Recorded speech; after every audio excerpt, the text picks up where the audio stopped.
nosotros César Pineda. César Pineda, profesor universitario, analista crítico de lo que sucede en nuestro país, y está Lev M. Velázquez, ex líder de la CENTE en Michoacán. César, buenas tardes. Buenas tardes, Julio. Gracias por la invitación. Gracias. Lev, buenas tardes, Lev. Buenas tardes, Julio. Gracias. Lev, leí un tuit tuyo en el cual haces comentarios que me gustaría que te explayaras, que nos dieras una mayor amplitud de esos comentarios respecto al nombramiento de Mario Delgado y lo que representa para la CENTE de la que tú formas parte. Lev. Sí, Julio, mira, es muy lamentable para nosotros los maestros el nombramiento de Mario Delgado como secretario de Educación para fungir esto en el gabinete de la próxima presidenta de la República, porque fue Mario Delgado quien articuló la reforma educativa neoliberal de 2012, junto con otras fuerzas de la derecha, él siendo senador del PRD, presenta incluso la reforma de 2012, producto del Pacto por México. Si recordarán, bueno, el Pacto por México tiene una serie de reformas llamadas estructurales que estaban pensadas para el desmantelamiento de la soberanía nacional, en este caso para la privatización educativa, el despojo de los derechos laborales de las maestras y los maestros, y también para la privatización justamente de las escuelas del sistema educativo. Entonces, Mario Delgado quien presenta la reforma en 2012 ante la Cámara Legislativa, y en esta reforma hay varios elementos que fueron de un periodo trágico para la educación y para los derechos de los maestros y maestras en nuestro país en el periodo de Enrique Peña Nieto. ¿Qué contenía en ese momento? Bueno, pues en primera instancia lo que contiene es la separación de los maestros del artículo 123, es decir, ya no estábamos protegidos, ya no estaríamos protegidos por el artículo 123. Ahora se crea un régimen de excepción laboral donde los maestros, y solo los maestros como únicos trabajadores del país, no están protegidos por el 23, sino que se van a un régimen de excepción en el artículo 3 de la Constitución, donde es el gobierno, el patrón, el único quien puede definir las condiciones laborales de las maestras, los maestros. Nosotros no podíamos hacer absolutamente nada. Y ahí también se instala el Sistema Nacional de Evaluación, se crea el Sistema Profesional Docente. Producto de esto, pues vienen los despidos de más de 1,000 trabajadores en el país, viene una persecución administrativa, judicial también contra muchos maestros y maestras que nos opusimos a esta reforma educativa y a su evaluación que implicaba el despido de los compañeros y de las compañeras. Y bueno, pues es esta reforma la que presenta Mario Delgado y que pues nos parece que siendo él el artífice junto con Claudio X González de la misma, pues es lamentable que hoy esté ocupando o que ocupara la Secretaría de Educación a nivel federal. Bien, Lev, gracias. César Pineda, ¿cuál es el mensaje que se envía con la designación de Mario Delgado en la Secretaría de Educación Pública? Bueno, hay que decir que en redes sociales también se dio la discusión, creo que de manera equivocada, sobre si Mario Delgado no sabe de educación, como si fuera una discusión solo técnica del perfil. Y en efecto, sí sabe de educación, pero de educación neoliberal. Es decir, en el gabinete no es nuevo, también lo hizo López Obrador, que se integren sectores, no solo que no vienen de la izquierda, sino que tienen posiciones abiertamente, digamos que podría ser como la derecha de Morena, en este caso una especie de socialdemocracia totalmente neoliberalizada, que es el caso tanto de Ebrard, hay que decirlo, como de el propio Delgado. Entonces, pareciera que en este sentido, en el campo educativo, el gobierno y el nuevo gobierno de Sheinbaum pareciera haber tenido mayor margen de maniobra para poder poner un perfil mucho más a la izquierda y que no confrontara directamente al magisterio. y que pues pareciera satisfacer en efecto la presión que el empresariado, encabezado por Claudio González, con Claudio X González, ejerció durante mucho tiempo en términos de la reforma educativa. Entonces, este sí es un mensaje muy contradictorio porque, insisto, creo que en este campo podía haber mucho mayor margen de maniobra. Una cosa que no es nueva, y hay que decir que en el gabinete de López Obrador vimos efectivamente perfiles muy contradictorios, por ejemplo, en el caso del medio ambiente, uno que defendía la agroindustria y los intereses del empresariado, como Villalobos, frente a los dos perfiles de Albores y de Víctor Toledo, que son defensores del medio ambiente. En ese sentido, no es sorprendente la contradicción de este tipo de perfiles en los gabinetes de la Cuarta Transformación, pero lo que sí llama la atención es lo que podría ser muy contraproducente, porque puede no solo reactivar un conflicto que no se ha resuelto, porque la reforma educativa, como lo decía ya el profesor Lev, no ha cerrado este capítulo de conflictividad, porque la reforma educativa también que presentó la Cuarta Transformación no difería demasiado de la reforma peñista. Y en ese sentido creo que es un mal mensaje. Todos los expertos, tanto en educación como Manuel Gil Antón, o también los sectores políticos ligados al magisterio, están condenando esta asignación, que no solo es una cuota de poder, sino un mensaje de política educativa. Y en ese sentido el mensaje es reforma educativa neoliberal. Y esto pues no debería ser parte del nuevo gobierno de Claudia Sheinbaum, que por su trayectoria debería estar más a la izquierda. Bien, César, gracias. Lev, sé que en la CENTE son trabajos de decisión colegiada, es decir, tienen que reunirse, analizar y tomar posturas como organización. Entonces entiendo, no sé si ya hay he visto algunos carteles, pero no sé si hay un pronunciamiento oficial de la CENTE sobre este tema. De cualquier manera, te pregunto a ti, Lev, como profesor y ex líder de la CENTE en Michoacán, ¿cómo lees el mensaje de que Mario Delgado se reunió de inmediato con dirigentes del CENTE, del Sindicato Tradicional Charro? Y por otra parte, ¿cuál sería la relación con la CENTE? Lev. Sí, hay ya posicionamientos que se han hecho por distintas secciones.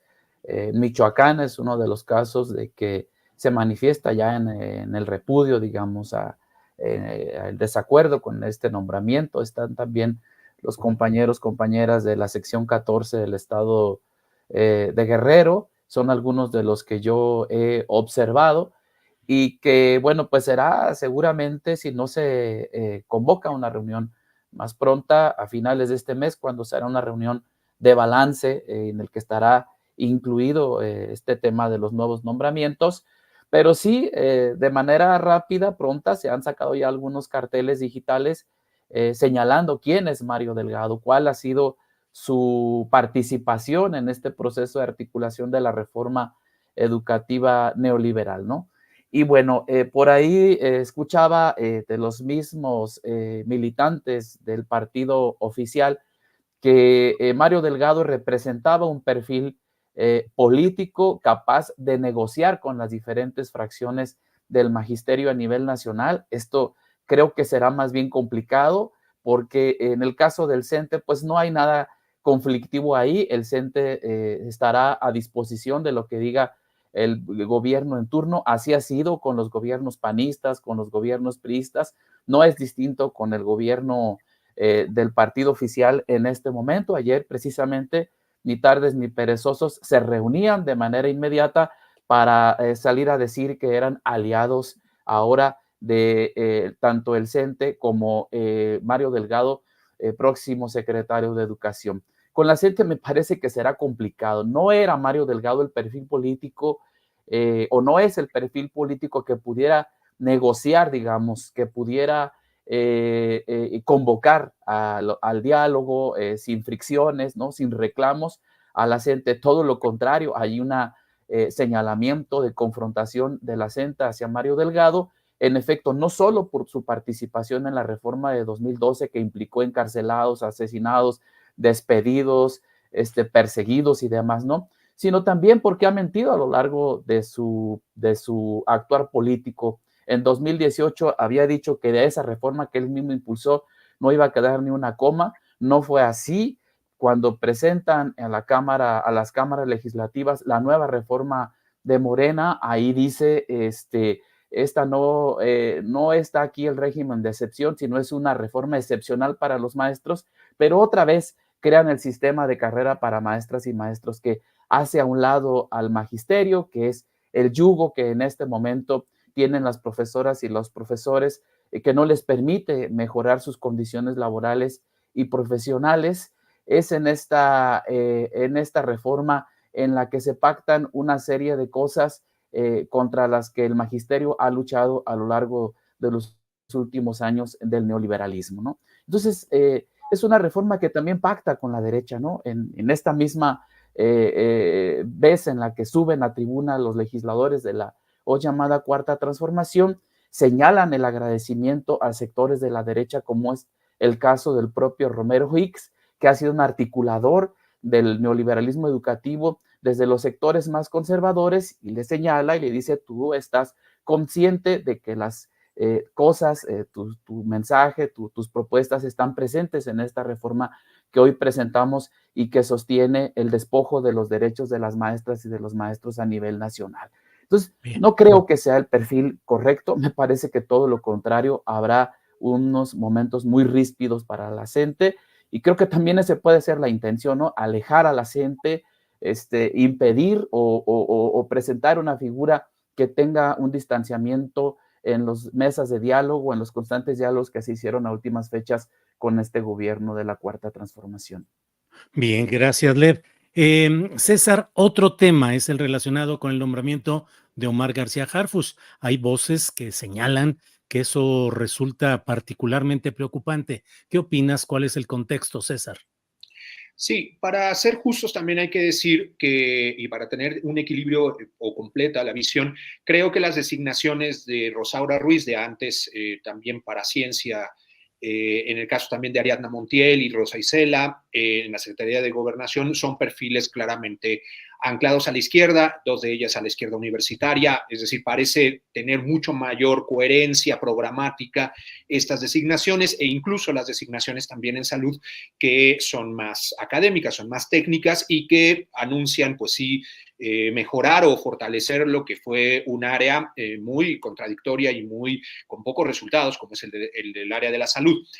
Sin embargo, del otro lado, también, bueno, esto lo vimos y así lo discutimos también incluso en este espacio y en otros más, sobre Harfuch, al considerarse pues la derecha de Morena. Es decir, si podemos considerar a Delgado y a Ebrard como una especie de socialdemocracia neoliberal, a Harfuch sí podemos decir que es en enlace con los sectores militares policíacos, que parece querer tener hoy la presidenta electa frente a esos sectores que tienen que de alguna manera articularse y tener acuerdo.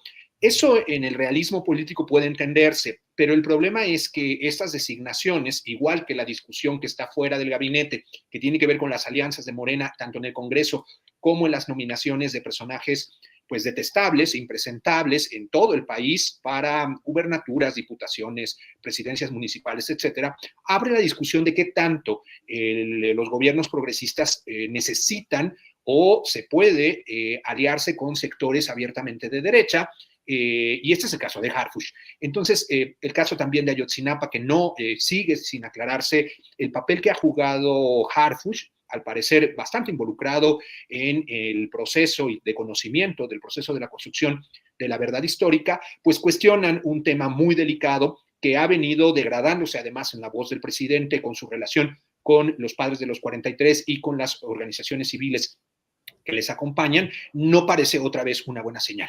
Si bien es necesario y se supone que es un perfil técnico en relación a los resultados que dio en Ciudad de México, insisto, abre la discusión de tanto en el gabinete como en el Congreso, como en las nominaciones que hace ese partido, pues discutir cómo se gobierna con las derechas. Uno de los intelectuales pro 4T ha dicho que no alcanza Morena para gobernar todo el país. Esto puede ser cierto y hay una crisis de los partidos desde hace mucho tiempo, de Acción Nacional, de primero el PRD y luego de Morena, en el sentido de que nunca han sido estructuras realmente nacionales. Ahora Morena lo está logrando, pero lo ha estado logrando pues con un desgajamiento de otros partidos Todos los partidos en realidad se han beneficiado tanto de clientelas como de liderazgos de este tipo, pero el problema de construir la política así, en otros países, por supuesto, por ejemplo en Brasil, que también tiene una complejidad importante y de tanto de fortaleza de las fuerzas de derecha como de grandes capitales, pues por supuesto la izquierda necesita moderarse, necesita gobernar, esto es el realismo y el pragmatismo político como tal, pero por ejemplo en el caso de Brasil, en el caso del PT y de Lula da Silva, en efecto se ha hecho programáticamente, es decir, cuáles son las áreas de convergencia y cuáles no, para tener acuerdos explícitos, concretos, transparentes, públicos, discutidos democráticamente en las instancias partidarias, para aliarse con sectores pues que necesariamente se tienen que dar la discusión en una democracia. Este no es el caso, no me parece una buena señal, aunque bueno, pues insisto, no es una novedad que haya perfiles de izquierda, perfiles académicos, perfiles de una socialdemocracia neoliberal y perfiles de abiertamente de derecha en el gabinete. Estos son, parece, los múltiples juegos que quiere ahora sopesar la nueva presidenta, y en ese sentido creo que es sería muy necesario la discusión pública, la discusión también partidaria adentro y fuera del progresismo, en las izquierdas en general, que se discutan estos límites y posibilidades y márgenes de maniobra para gobernar, cuando los sectores de derecha, pues se supone, fueron también aplastados electoralmente. ¿Qué tan necesario e indispensable es incluir a estos sectores o estos representantes como Harfuch para gobernar? Bien, César, gracias. Lev, ¿qué opinas sobre la designación de Omar García Harfuch en la Secretaría de Seguridad y Protección Ciudadana? Pues también me parece un mal mensaje para quienes han dado la vida, digamos, en ese sentido literal por la democracia de este país. Entendemos que a veces los gobiernos construyen alianzas con ciertos sectores para impulsar una estabilidad en los gobiernos que de otra manera no se les permitiría, pero el caso de García Harfuch es muy delicado porque está relacionado con el caso Ayotzinapa. Es complicado, es difícil zafarse de la idea de que no fue partícipe de estos acontecimientos cuando él estaba al frente de la Policía Federal en el caso de Guerrero, aun cuando se dice que no estuvo presente exactamente en los días en que acontecieron estas situaciones trágicas. Tuvo que haber estado enterado de absolutamente todo lo que estaba sucediendo ahí, participar de las reuniones en donde se construye, no en la primera, sino en la segunda y la tercera vez, esta verdad histórica tan lamentable que oculta lo que realmente sucedió en el caso, en este crimen de Ayotzinapa. Y que bueno, parece que también la propia Claudia no entendió el mensaje que se estaba dando en estas voces que previas a la elección decían: no queremos a la derecha, no queremos a Harfuch en la Ciudad de México. Nos parece que está representando peligrosos intereses de los conservadores, de las visiones ligadas al militarismo, a las nociones policíacas del gobierno, y que bueno, pues hoy negando esas voces de las democracias a nivel nacional, los recoloca ahora frente a tareas de seguridad en el país. Bien, gracias. Pues estamos ya en la parte final. César Pineda, por favor, una última reflexión respecto a lo que estamos viviendo en este momento, en esta reconformación de poder político, con un abundante apoyo electoral de la ciudadanía al proyecto de continuidad de la 4T. ¿Cómo lo vas viendo? Para ir cerrando el programa, César. Digo, esta mesa. Pues yo diría, para finalizar, que uno hubiera esperado un giro un poco más a la izquierda de la presidenta que tiene de una trayectoria de izquierda, de la movilización social, y con un margen de maniobra por esta mayoría aplastante, tanto en el Congreso como los millones de votos por la presidenta, que se usara para los márgenes posibles para determinar, avanzar en los derechos hacia la izquierda. Es decir, que esta mayoría legislativa se usara para darle reconocimiento a los derechos de los pueblos indígenas, pero también el derecho al territorio, que ha quedado trunca en la iniciativa presidencial, que se usara esta mayoría y esta fuerza para profundizar y renunciar precisamente haciendo una contrarreforma a la reforma neoliberal y en general a las reformas neoliberales que hubo durante el Peñato. Es decir, uno esperaría que con ese margen de maniobra sí se pudieran profundizar cambios. No parece que vaya a ser así, sino de una continuidad muy moderada. Hay que decir, y si me dejas en 30 segundos, Julio, decir adicionalmente que este tema de los derechos de los pueblos y cultura indígenas sigue haciendo crisis.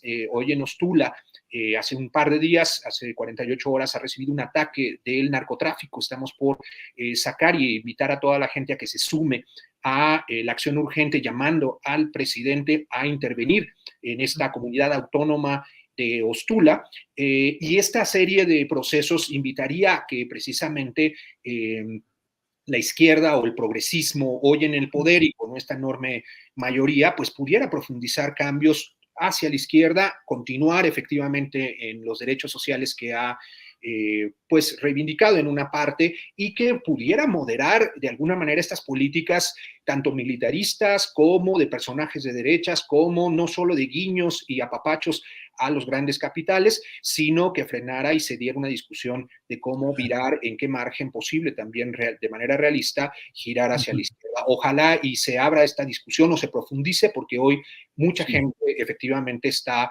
discutiendo sobre estos temas. Bien, César, pues iniciamos esta sección, abrimos con Lev, cerramos con César Pineda. Les agradezco a ambos que hayan estado en esta ocasión y seguiremos platicando sobre estos temas. Gracias, Lev. Gracias, César. Buenas tardes. Gracias, Julio.